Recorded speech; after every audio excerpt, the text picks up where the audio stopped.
तो कहानी के स्टार्ट में हम चार दोस्तों को एक गाड़ी में देखते हैं जिनकी उम्र थोड़ी ज्यादा थी और वो अपनी छुट्टियां गुजारने एक ट्रिप पर जा रहे थे। अब वो अपने ही कैबिन में रहने वाले थे जो कि पहाड़ों के बिल्कुल ऊपर था और ये पूरा ही एरिया पहाड़ों से घिरा हुआ था, जो जाहिर है बहुत खूबसूरत जगह थी। कार में एक औरत बैठी थी जिसका नाम डाय होता है और उसके साथ दो दोस्त थे और एक दोस्त का डॉग भी उसके साथ जा रहा था। पर डाय के चेहरे को देखने से लग रहा था कि उसे डॉग कुछ खास पसंद नहीं है। अब कुछ ही देर बाद वो अपने कैबिन में पहुंच जाते हैं जो शहर के शोर से काफी दूर था। अंदर जाकर डाय के दोस्त कहते हैं हम जरा पास के गांव में जा रहे हैं तो तुम भी डाय हमारे साथ चलो, पर वो ये कहकर मना कर देती है कि नहीं तुम लोग जाओ, मैं सफर की वजह से बहुत ज्यादा थक गई हूँ तो मैं यहीं रुककर आराम करूंगी। और वो दोनों उसकी बात मान लेते हैं और वहाँ से निकलने लगते हैं और अपने डॉग को डाय के पास ही छोड़ देते हैं। उनके जाने के बाद डाय उनके डॉग के साथ दोस्ती करने का सोचती है, पर जैसे ही डॉगी पीछे मुड़कर देखता है वो काफी डर जाती है क्योंकि उसको जानवरों की इतनी समझ नहीं है। सुबह जब उसकी आंख खुली तो वो अपने दोस्तों के कमरे में चेक करने के लिए जाती है जो अभी तक वापस नहीं आए होते हैं। वो सोच में पड़ जाती है और उसे उन दोनों की फिक्र भी हो रही थी, इसलिए वो डॉग को लेकर उन्हें ढूंढने के लिए निकल जाती है। वो काफी दूर तक निकल आई थी पर आसपास उसे कोई भी दिखाई नहीं देता और जब वो आगे बढ़ रही थी तो डॉग के मुंह पर चोट लग गई और उसका खून बहने लगता है। डाई जब उसको चेक करती है तो सोचती है कि शायद इसने कोई पत्थर खा लिया है और इस बात को वह नजरअंदाज कर देती है और डॉग को लेकर फिर से आगे बढ़ने लगी। पर डॉग पता नहीं क्यों आगे जाने से डर रहा था तो वो वहाँ से वापस भाग जाता है। ये देखकर डाय को काफी हैरानी हुई कि पता नहीं इसने ऐसा क्यों किया। जैसे ही डाय आगे बढ़ने लगी वो किसी चीज से टकरा जाती है जो डाय को रोक लेती है, पर नजर नहीं आती। वो भी देखने की कोशिश करती है कि वो क्या था मगर उसको कुछ भी दिखाई नहीं देता। उसके बाद वो फिर आगे बढ़ने की कोशिश करती है मगर दोबारा टकरा जाती है और अब वो घबरा जाती है और अपने दोनों हाथ आगे करके चेक करने लगती है। तब उसको पता लगता है कि यहाँ पर एक इनविजिबल दीवार है और इससे डाय काफी हैरान हो जाती है क्योंकि इनविजिबल दीवार जैसी कोई चीज होती ही नहीं है, क्योंकि वो चीज उसको बार बार रोक रही थी और वो आंखों से नजर भी नहीं आ रही थी पर उसको रोक रही थी। और इसी वजह से डॉग भी आगे जाने से डर रहा था क्योंकि उसको चोट भी इसी दीवार की वजह से लगी थी। वो आगे बढ़ने की फिर से कोशिश करती है लेकिन उसकी सारी कोशिशें बेकार जाती हैं। वो उसे पार ही नहीं कर पा रही थी। ये देखकर डाय दूसरी तरफ जाने लगती है इस सोच के साथ कि शायद वहाँ पर कोई इनविजिबल दीवार ना हो। और जब वो वहाँ पहुँचती है तो सामने एक फार्म को देखती है जिसमें एक बुढ़ा कपल था जिसको देखकर डाय को तसल्ली होती है। और जब वो उनकी तरफ बढ़ती है तो एक बार फिर से वही इनविजिबल दीवार उससे टकरा जाती है और वो समझ गई थी कि इस तरह की दीवार इस पहाड़ों के हर तरफ है। डाय अब इनविजिबल दीवार पर हाथ मारकर उस बुढ़े कपल को आवाज लगाती है मगर उनको कुछ भी सुनाई नहीं देता। फिर अचानक डाय चौंक गई क्योंकि उसको फार्म में गड़बड़ लग रही थी। वो दोनों कपल को गौर से देखती है और वो नोटिस करती है कि वो बुढ़ा कपल काफी देर से सेम पोजीशन में बैठा है। उन्होंने एक बार भी खुद को हल्का सा भी नहीं हिलाया और ऐसा लग रहा था कि जैसे उन दोनों के लिए वक्त एकदम रुक सा गया हो, लेकिन उनके आसपास की हर चीज मूव हो रही थी सिवाय उन दोनों के। ये देखकर डाय को अब डर लगने लगा था और वो धीरे धीरे पीछे हटने लगी और फिर थक हार कर वो वापस अपने कैबिन में आ गई। डर तो उसको लग ही रहा था पर फिर भी वो सो जाती है। रात को उसको बुरा सपना आता है जिसमें वो देखती है कि वो इनविजिबल दीवार उसे ऐसे अपने कैद में रख रही है और वो फैलते फैलते उसके कैबिन तक आ गई है। उसको लग रहा था कि ये दीवार मुझको इस तरह कैद कर लेगी कि मुझको जकड़कर मार देगी। ये सोचकर वो काफी दुखी होकर जोर जोर से चिल्लाने लगती है, जिसके अगले ही पल एक झटके से उसकी आंखें खुल जाती हैं। उसको तसल्ली होती है ये देखकर कि मैं बस एक सपना देख रही थी। सुबह को वो दोबारा इनविजिबल दीवार को देखने जाती है इस उम्मीद में कि शायद वो वहाँ से चली गई होगी, लेकिन अभी भी वो वैसे की वैसे ही थी। वो फार्म हाउस के भी पास जाती है और इस बार भी वो बूढ़े कपल को देखती है जो उसी पोजीशन में रुके हुए थे। उसका डॉग दूसरी पोजीशन में भागने लगता है। डाय भी उसके पीछे पीछे जाती है जहां वो कुछ दूरी पर डॉग के साथ एक गाय को देखती है जो ब्राउन रंग की प्यारी सी गाय थी और डाय को देखकर वो उसकी तरफ बढ़ने लगी। ये देखकर वो काफी डर गई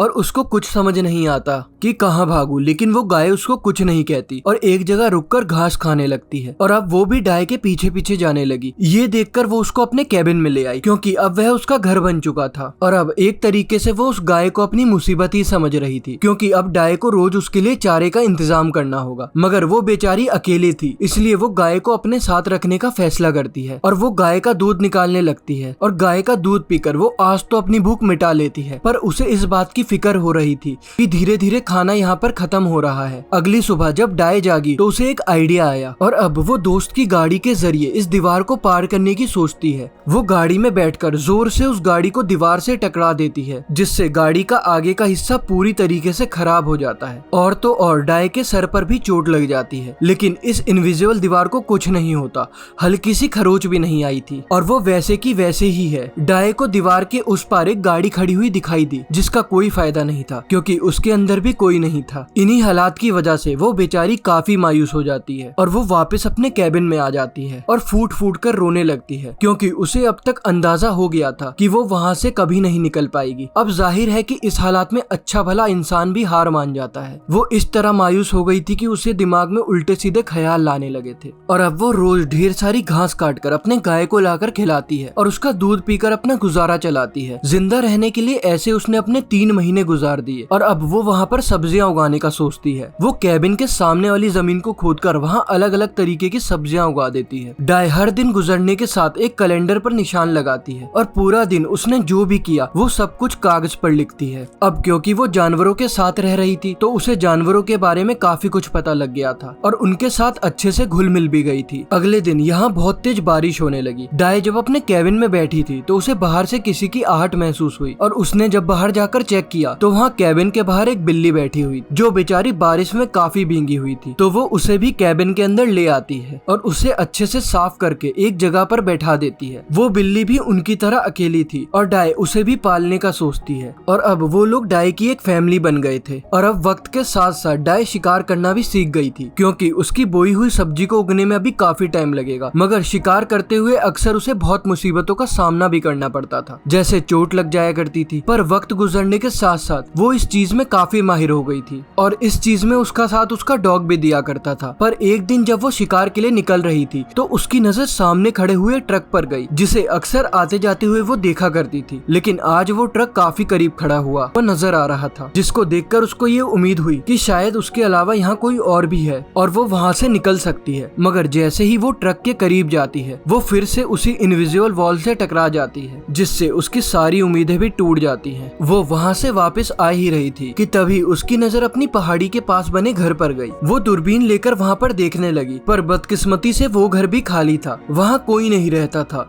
लेकिन डाय इस घर के पास बैठ जाती है क्योंकि यहाँ का नजारा बेहद ही खूबसूरत था, एक सुकून सा था और हल्की सी हवा भी चल रही थी, इसलिए डाय को वहाँ पर नींद आ जाती है। और जब उसकी आंखें खुली तो रात हो चुकी थी, इसलिए वो वापस अपने कैबिन में आ जाती है। और वापस कैबिन आने पर वो देखती है कि उसकी बिल्ली ने बच्चा दिया है जो बिल्कुल सफेद और प्यारा है। डाय उसे गोद में उठाकर प्यार करने लगी और अब उसकी फैमिली में एक और मेंबर आ गया था और इसलिए वो काम पर लग जाती है और उसके हाथों में छाले तक पड़ जाते हैं। उसे यहाँ पर 6 महीने गुजर गए थे और अब यहाँ पर सर्दियाँ आ गई थी। बाहर हर तरफ बर्फ ही बर्फ पड़ रही थी। तभी उसको अचानक से ख्याल आता है कि बिल्ली का बच्चा ऐसे ही ठंड में बाहर निकल गया है। अब डाय को उसकी फिक्र होने लगी क्योंकि ऐसी ठंड में वो ज्यादा देर तक जिंदा नहीं रहेगी। तो रात के वक्त लालटेन लेकर वो उसको ढूंढने के लिए निकल जाती है और कुछ दूर जाने पर उसको बिल्ली का बच्चा मरा हुआ मिलता है और क्योंकि वो उसको बहुत प्यारा था इसलिए वो काफी दुखी हो जाती है और वो उसको दफनाकर वापस कैबिन में आ जाती है। और आज जो कुछ भी हुआ हर दिन की तरह वो उसको भी किताब में लिख देती है। अब हर गुजरते दिन के साथ डाय बदलती तो जा रही थी पर उसने कभी भी इनविजिबल दीवार को चेक करना नहीं छोड़ा। अगले दिन उसकी गाय को बच्चा होता है जो बिल्कुल अपने माँ जैसे रंग का था और बच्चा बहुत ही ज्यादा प्यारा था।